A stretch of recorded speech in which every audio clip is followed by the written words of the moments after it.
Assalamualaikum. Waalaikumsalam. Udah pada masuk Zoom semua atau belum ini ya? Sepertinya sudah, Bu. Oke, baik. Ibu absen dulu ya. Rinu Vitaloka. Hadir, Bu. Gabriela Manurung. Hadir, Bu.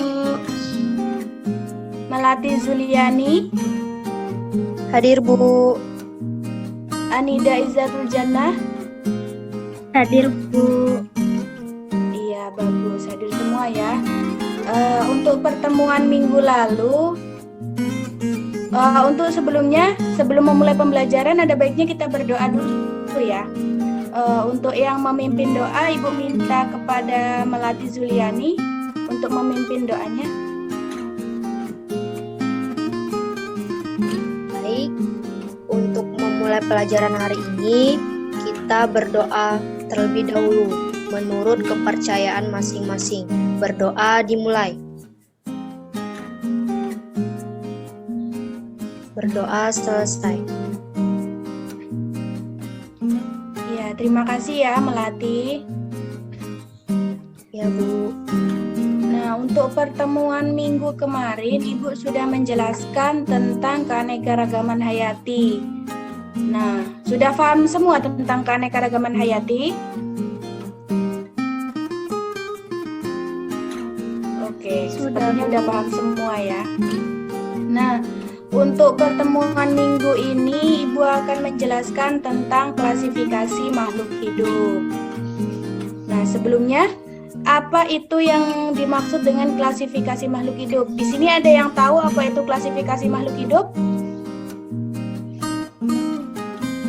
Coba siapa yang bisa menjelaskan apa itu klasifikasi makhluk hidup?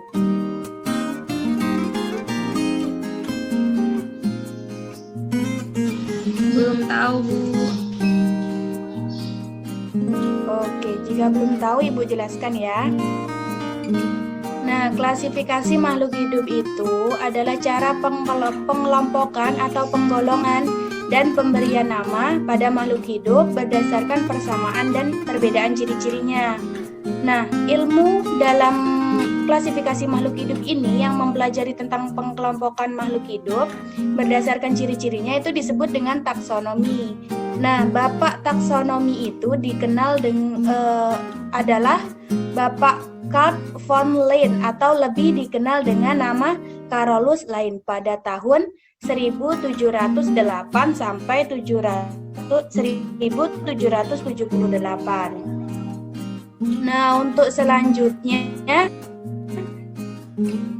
ada tujuan dari klasifikasi makhluk hidup. Sebelumnya ada yang tahu nggak? Coba yang tahu sebutkan apa saja tujuannya.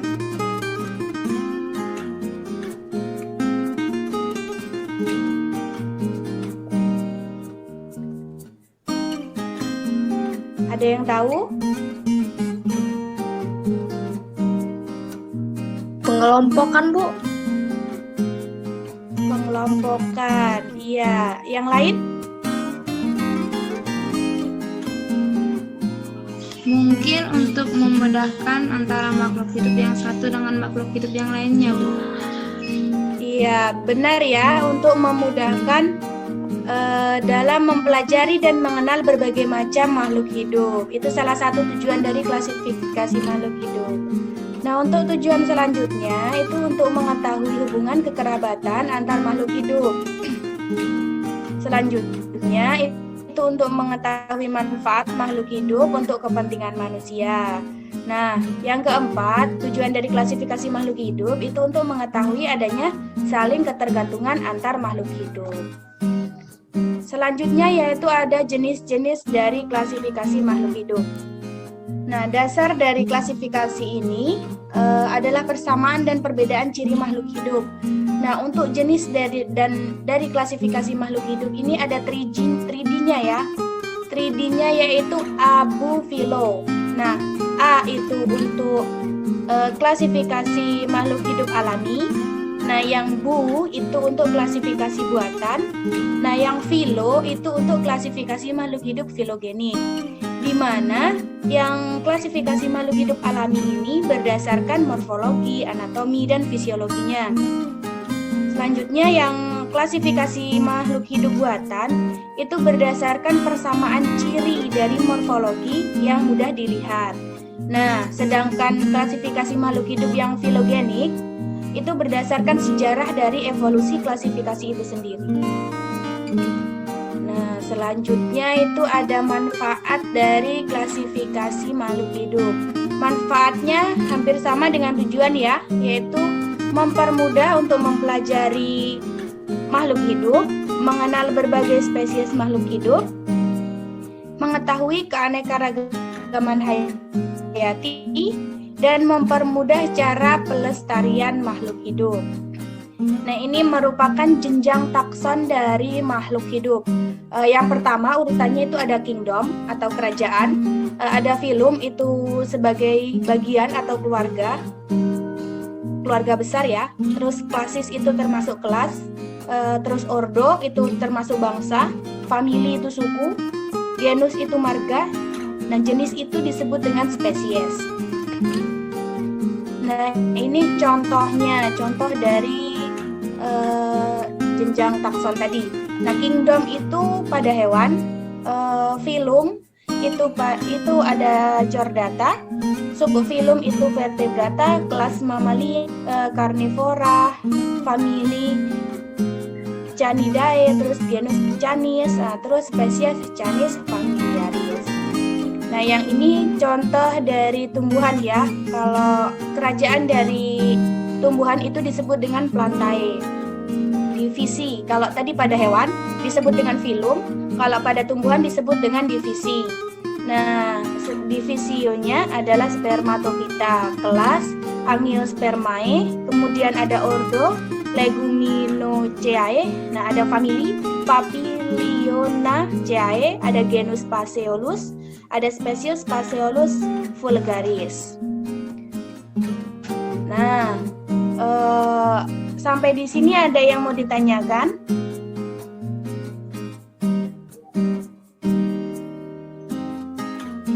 Siapa yang mau bertanya? Apakah udah paham semua atau ada yang belum paham?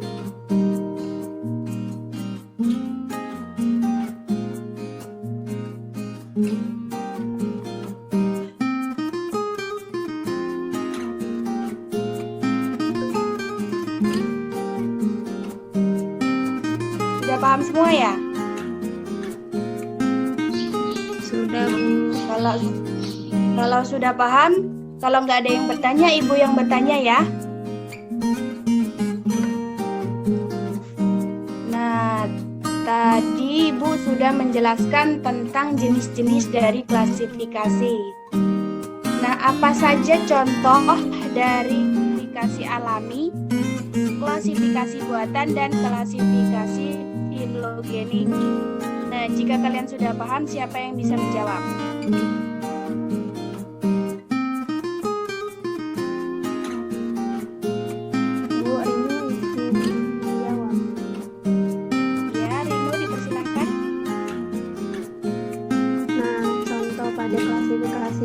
Kalau pada tumbuhan itu dapat dilihat mana yang termasuk semak, perdu, pohon, dan dapat dilihat dari ukuran.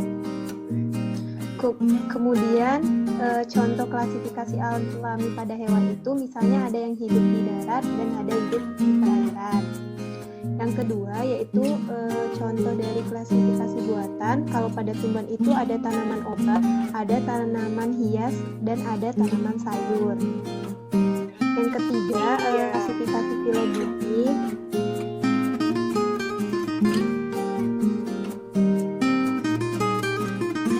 Klasifikasi yang dilakukan berdasarkan dari analisis DNA, kemudian akan diketahui hubungan kekerabatannya dari setiap organisme tersebut. Iya, benar ya jawaban dari saudari Rinu ya. Ada yang lain yang bisa menjawab?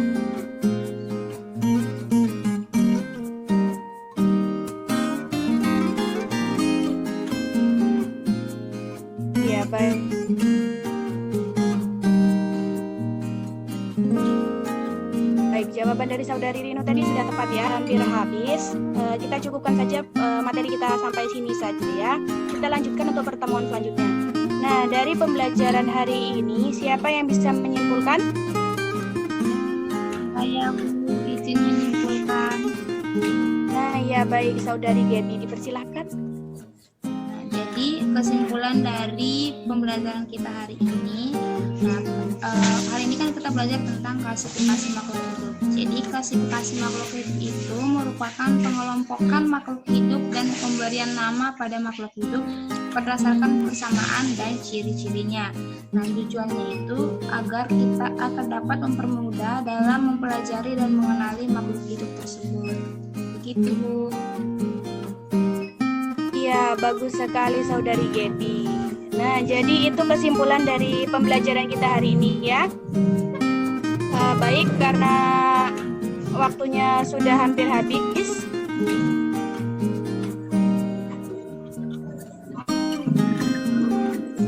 Kita cukupkan materi kita cukup sampai di sini. Kurang dan lebih Ibu mohon maaf. Ibu akhiri. Wabillahi taufik wal hidayah. Wassalamualaikum warahmatullahi wabarakatuh. Terima kasih ya. Waalaikumsalam warahmatullahi wabarakatuh. Iya, Bu. Makasih kembali, Bu.